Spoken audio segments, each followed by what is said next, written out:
YS Bhaskar రెడ్డికి CBI judge 14 రోజుల remand విధించింది. దాంతో ఆయనను చంచల్గూడ జైలుకు తరలించారు. పులివెందులలో అరెస్ట్ చేసిన భాస్కర్ రెడ్డిని రోడ్డు మార్గంలో హైదరాబాద్ తీసుకొచ్చారు. నేరుగా ఉస్మానియా ఆసుపత్రికి తరలించి వైద్య పరీక్షలు నిర్వహించారు. అనంతరం సీబీఐ జడ్జి ఎదుట హాజరుపరిచారు. ఉదయం నుంచి హైటెన్షన్ రేపిన భాస్కర్ రెడ్డి అరెస్ట్ ను ఏపీఎన్ మినిట్ టు మినిట్ అందించింది. మరోవైపు భాస్కర్ రెడ్డిని కస్టడీకి కోరుతూ సీబీఐ పిటిషన్ దాఖలు చేసింది.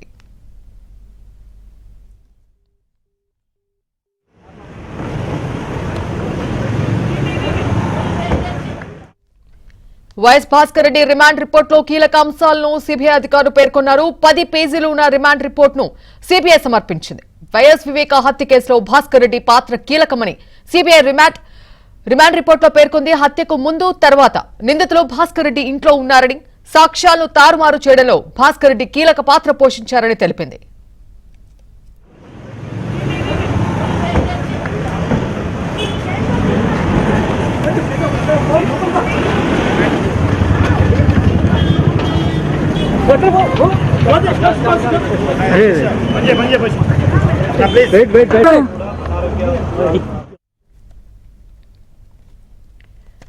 మొత్తానికి భాస్కర్ రెడ్డి రిమాండ్ రిపోర్ట్ లో ఏముందో పూర్తి డీటెయిల్స్ మా ఇన్పుట్ ఎడిటర్ శ్రీహరి అందిస్తారు. శ్రీహరి, భాస్కర్ రెడ్డి రిమాండ్ రిపోర్ట్ లో అసలు ఏమని ఉన్నట్టు మనకి క్లారిటీగా తెలుస్తోంది. ఈ అరెస్ట్ పర్వం ఎక్కడి వరకు వెళ్తుందని అనుకోవచ్చు? అది చాలా స్పష్టంగా రిమాండ్ రిపోర్ట్లో కూడా సిబిఐ ప్రస్తావించింది. సో ప్రస్తుతం వివేక హత్య కేసు సంబంధించినటువంటి విషయంలో ఇవాళ వైఎస్ భాస్కర్ రెడ్డిని అరెస్ట్ చేశారు. భాస్కర్ రెడ్డిని అరెస్ట్ చేసిన తర్వాత సిబిఐ జడ్జి ముందు కూడా ఉంచడం జరిగింది. సో ఖచ్చితంగా ఆయన రిమాండ్ రిపోర్ట్లో ఇది కుట్ర జరిగింది, కుట్రపూరితంగానే ఆయన్ని హత్య చేసేందుకు పథకం ప్రకారమే జరిగింది, దీనికి పథకం చాలా రోజుల నుంచే పన్నారు అనేటువంటి అంశాలను కూడా ప్రస్తావించారు. సో వైఎస్ వివేక స్థానిక సంస్థల నియోజకవర్గం నుంచి ఎమ్మెల్సీగా పోటీ చేసినటువంటి అభ్యర్థిగా ఆయన బరిలో ఉన్నారు. ఆ టైంలో ఎమ్మెల్సీగా వివేక ఓటమి చెందారు. అయితే అప్పటి నుంచి కూడా ఓటమి చెందడం పైన ఆయన అసంతృప్తిని వ్యక్తం చేశారు. ముఖ్యంగా తనను కావాలని ఓడించారు అనేటువంటి అంశాల్లో వివేక చాలా మంది మీద ఆగ్రహం వ్యక్తం చేయడం కావచ్చు, అసహనం వ్యక్తం చేశారు అనేది వారి నుంచి వస్తున్నటువంటి ఒపీనియన్. సో ఈ నేపథ్యంలోనే అప్పటి నుంచే రాజకీయంగా ఈయన అడ్డు తగులుతున్నాడని కావచ్చు, లేదా రాజకీయంగా తమ పైన ఏదైతే ఓటమికి తామే కారణమని ఎస్టాబ్లిష్ చేసే ప్రయత్నం చేస్తున్నారనేటువంటి సందర్భంలో కావచ్చు, అప్పటి నుంచి కూడా ఒక గ్యాప్ అయితే మెయింటైన్ చేస్తున్నట్టుగా, ఒక గ్యాప్ వచ్చినట్లుగా చాలా స్పష్టంగా అర్థమవుతుంది. సో అదే సమయంలో రాజకీయంగా అక్కడ ప్రస్తుతం పార్లమెంట్ సభ్యుడిగా ఉన్నటువంటి వైఎస్ అవినాష్ సంబంధించినటువంటి కుటుంబీకులే, వైఎస్ అవినాష్ సంబంధించినటువంటి తండ్రే ప్రస్తుతం భాస్కర్ రెడ్డి కూడా ప్రస్తుతం అరెస్ట్ అయ్యారు. సో ఈ టైంలో ఎన్నికలకు ముందుగా కుట్ర జరిగింది, రాజకీయంగా కుట్ర జరిగింది అనేటువంటి అంశంలో ఇప్పుడు ప్రస్తావించినటువంటి రిమాండ్ రిపోర్ట్లో కూడా అప్పటి నుంచి ఒక ప్రణాళికాబద్ధంగా ఒక ప్లాన్ ప్రకారం కూడా రిమాండ్ రిపోర్ట్లో ప్రస్తావించారు. ఒక పథకం ప్రకారమే ఈ హత్య జరిగింది అనేటువంటి అంశంలో. దానికోసమనే ఎన్నికల సమయం నుంచి కూడా ఆలోచిస్తూ తర్వాత ఈ విషయంలో ఎవరైతే గంగిరెడ్డి కావచ్చు, లేదా శివశంకర్ రెడ్డి కావచ్చు, వీళ్ళందరితో శివశంకర్ రెడ్డితో అయితే ముందు నుంచే కూడా చర్చించారు అనేటువంటి అంశాన్ని కూడా దీంట్లో ప్రస్తావించారు. అంటే దాదాపుగా నెల రోజుల ముందు కూడా దీనిపైన కుట్ర పన్నారు అనేటువంటి అంశాన్ని కూడా సిబిఐ ఇవాళ రిమాండ్ రిపోర్ట్లో ప్రస్తావించారు. సో ఖచ్చితంగా కుట్రపూరితంగా ముందు నుంచే ఒక పథకం ప్రకారమే ఈ హత్య జరిగింది అనేటువంటిది సిబిఐ ప్రస్తుతం విచారిస్తోంది. ఆ ప్రక్రియలో భాగంగానే కేసును పూర్తి స్థాయిలో విచారణ కంప్లీట్ చేయాలని చెప్పి ప్రస్తుతం ఒక తుది నిర్ణయానికి వచ్చింది సిబిఐ కూడా. ఈ నేపథ్యంలోనే కేసును వేగవంతంగా విచారిస్తోంది.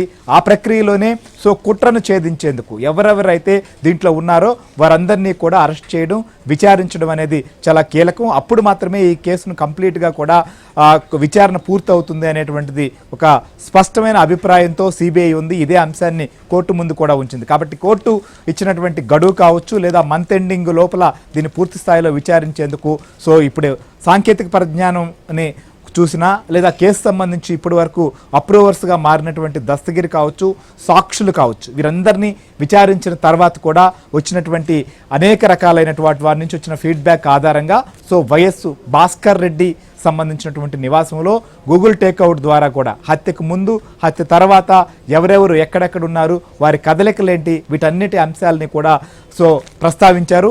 దీనివల్ల ఖచ్చితంగా ఆయనకు సంబంధించినటువంటి రిమాండ్ సంబంధించినటువంటి రిపోర్ట్లు కూడా ప్రస్తావించారు. కస్టడీ కూడా ఈ బేసిస్లోనే ప్రస్తుతం వారు విచారణకు కూడా చేయాలనేటువంటి ఉద్దేశంతో ఉన్నారు. సో సిబిఐ అధికారులు అయితే విచారించాలనేటువంటి దృఢ నిశ్చయంతో ఉన్నారు కాబట్టి రేపు అది మూవ్ చేస్తున్నారు. మరొక వైపు బెయిల్కి ప్రయత్నం చేస్తున్నప్పటికీ కూడా కస్టడీ కోరబోతున్నారు. కస్టడీలో వైఎస్ భాస్కర్ రెడ్డి, ఇంకొక వైపు పులివెందల్లో సంబంధించి కూడా ఈ కేసులో అవినాష్ రెడ్డితో పాటు ఉన్నటువంటి వ్యక్తిగా సో మనం అరెస్ట్ చేసినటువంటి ఉదయ్ కుమార్ రెడ్డిని కూడా చూసాం. వీళ్ళందరినీ కూడా విచారిస్తే కానీ దీనికి ఒక కేసుకి కంక్లూజన్ రాదు. సో అందుకోసమనే ఈ అంశాలను ప్రస్తావించారు. అయితే కుట్ర రాజకీయంగా ముందు నుంచే పథకం ప్రకారమే జరిగింది అనేటువంటి అంశాన్ని. సో ఈ కేసు సంబంధించి కూడా మొదటి నుంచి ఆంధ్రజ్యోతి కావచ్చు, ఏబిఎన్ కావచ్చు, ఏం జరిగింది అనేటువంటి విషయాన్ని ప్రజల ముందు ఉంచేటువంటి ప్రయత్నం మాత్రం చేస్తూ వస్తుంది. ధైర్యంగా ఉన్న విషయాలనే ప్రస్తావిస్తూ ఉన్నటువంటి పరిస్థితి. సో దీనికి సంబంధించే ప్రతినిధి ఆంధ్రప్రదేశ్ బ్యూరో చీఫ్ అయినటువంటి రామారావు గారు కూడా లైన్లో ఉన్నారు. రామారావు గారు చెప్పండి. సో ఖచ్చితంగా పథకం ప్రకారమే జరిగింది అనేటువంటిది సిబిఐ కూడా ఇవాళ పొందుపరిచింది. సో మొదటి నుంచి కూడా దీని విషయంలో కుట్ర దాగి ఉంది అనేటువంటి అంశంలో కావచ్చు, లేదా సునీత వాదన కావచ్చు, సో అక్కడి నుంచి వస్తున్న అభిప్రాయాలను కూడా మనం ఎప్పటి నుంచో ఇస్తూ వస్తున్నాం. సో దీన్ని బట్టి ఏమర్థమవుతుంది? పథకం ప్రకారమే జరిగింది అనేటువంటి వాదనకు మరింత బలం చేకూరింది అనుకోవచ్చా ఈరోజు కస్టడీ రిపోర్టు? ఎస్, శ్రీహరి గారు, మీరు చెప్పినట్టుగానే పథకం ప్రకారమే హత్య జరిగింది అని చెప్పి ఈరోజు వైఎస్ భాస్కర్ రెడ్డి రిమాండ్ రిపోర్ట్లో సిబిఐ స్పష్టంగా పేర్కొంది. పైగా వైఎస్ వివేకానంద రెడ్డి ఎమ్మెల్సీ ఎన్నికల్లో ఓడిపోయిన తర్వాత ఆయన తన ఓటమికి ప్రధాన కారణం వైఎస్ అవినాష్ రెడ్డి, ఆయన తండ్రి భాస్కర్ రెడ్డి అని చెప్పి వాళ్ళిద్దరిని పిలిపించి తీవ్ర ఆగ్రహం వ్యక్తం చేశారు అని కూడా సిబిఐ తన రిమాండ్ రిపోర్ట్లో పేర్కొంది. దీంతో పాటు సిబిఐ పేర్కొన్న రిమాండ్ రిపోర్ట్లో మరికొన్ని కీలక అంశాలు కూడా ఉన్నాయి.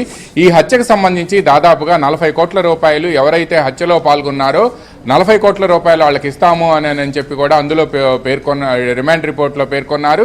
దీనికి సంబంధించి దస్తగిరికి దాదాపుగా ₹1 కోటి వరకు, అంటే 75 లక్షల రూపాయలు ఇచ్చారు అని చెప్పి దస్తగిరి అప్రూవర్గా మారిన తర్వాత ఇచ్చిన స్టేట్మెంట్లో పేర్కొన్నారు.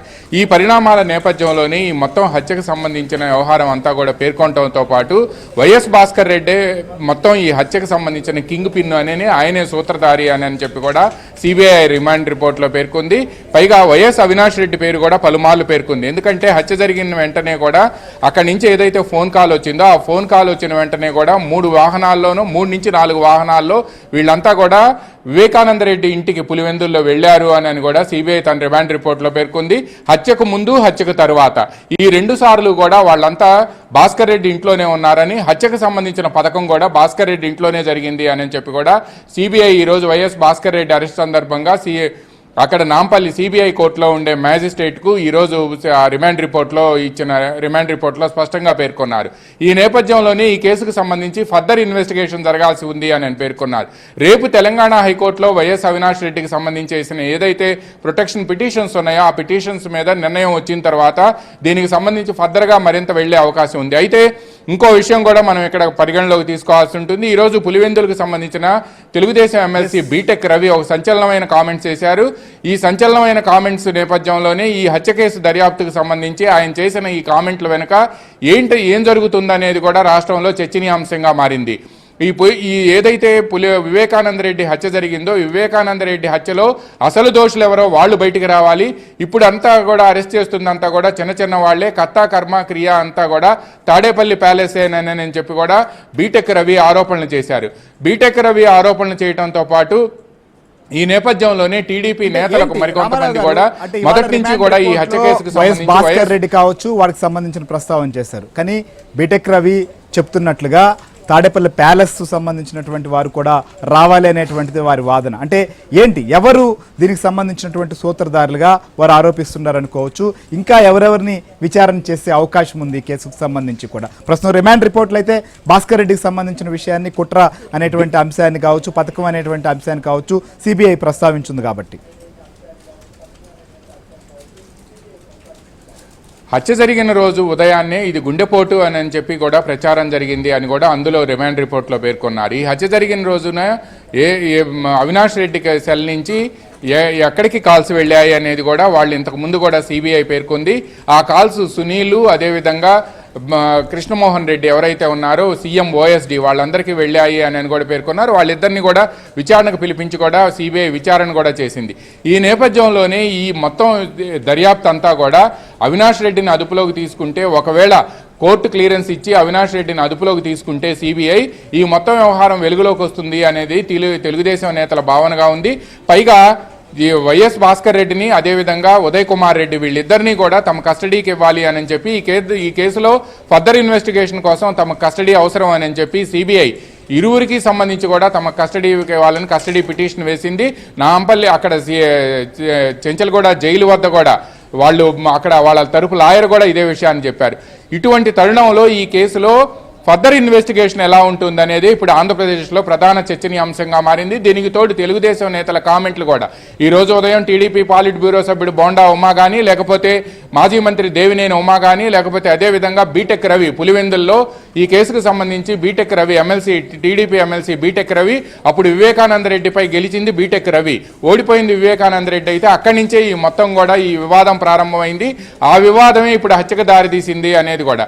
అదేవిధంగా బీటెక్ రవితో పాటు ఆదినారాయణ రెడ్డి, మాజీ మంత్రి ఆదినారాయణ రెడ్డి హస్తం కూడా ఈ కేసులో ఉంది అని కూడా అప్పట్లో పెద్ద ఎత్తున ఆరోపణలు రావటం, సిబిఐకి నేరుగా ఫిర్యాదు కూడా చేశారు. కానీ సిబిఐ వీళ్ళని పిలిపించి మాట్లాడినప్పటికీ కూడా వీళ్ళ పాత్ర లేదు అని తేలింది. కానీ ఈరోజు అవినాష్ రెడ్డి కొన్ని పేపర్లు అక్కడే ఉన్నాయని, ఆ పేపర్లు దొంగిలించారని, ఈ విధంగా కేసు ఎందుకు దర్యాప్తు చేయటం లేదు, అదేవిధంగా సిబిఐ ఇన్వెస్టిగేటింగ్ ఆఫీసర్ మారిపోయారు, డిఐజీ కేశవ్ చౌరాసి ఆధ్వర్యంలో ఈ కేసు దర్యాప్తు జరుగుతుంది.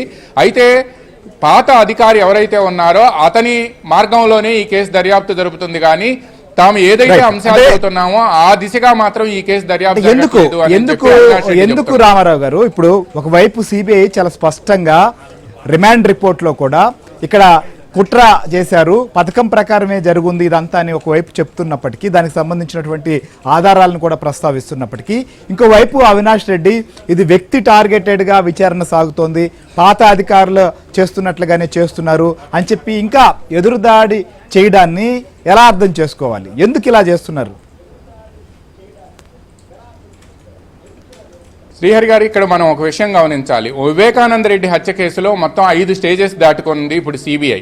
1 గుండెపోటు, 2 నారాసుర రక్త చరిత్ర అంటే చంద్రబాబు మీద గుండెపోటు అని నమ్మించారు, అది సాధ్యం కాలేదు. ఆ తర్వాత చంద్రబాబు మీదకి తీసుకువెళ్లారు, అది సాధ్యం కాలేదు.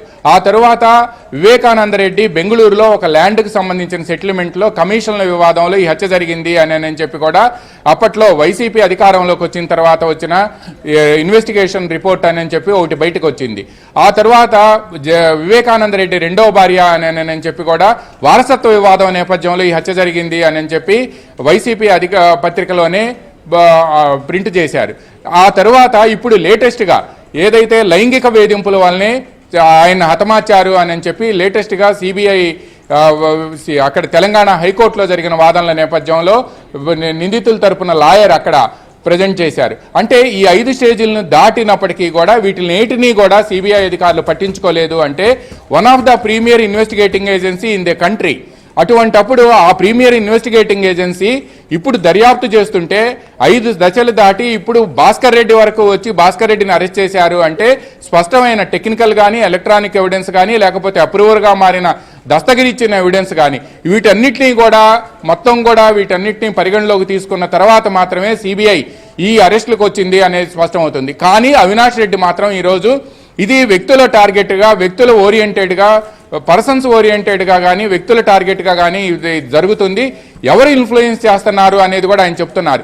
ఇందులో సిబిఐని ఇన్ఫ్లుయెన్స్ చేయటం అనేది అసాధ్యమైన పని. అదే ఎవరు ఇన్ఫ్లుయెన్స్ చేస్తున్నారంటే సిబిఐని ఇన్ఫ్లుయెన్స్ చేయగలిగేది ఇప్పటిదాకా ప్రతిపక్ష నేతలు, దేశంలో వివిధ రాజకీయ పార్టీలు ఆరోపణలు చేస్తుంది బీజేపీ ఇన్ఫ్లుయెన్స్ చేస్తుందా వీళ్ళకు వ్యతిరేకంగా అనేది ఏపీలో మరో హాట్ టాపిక్గా మారింది.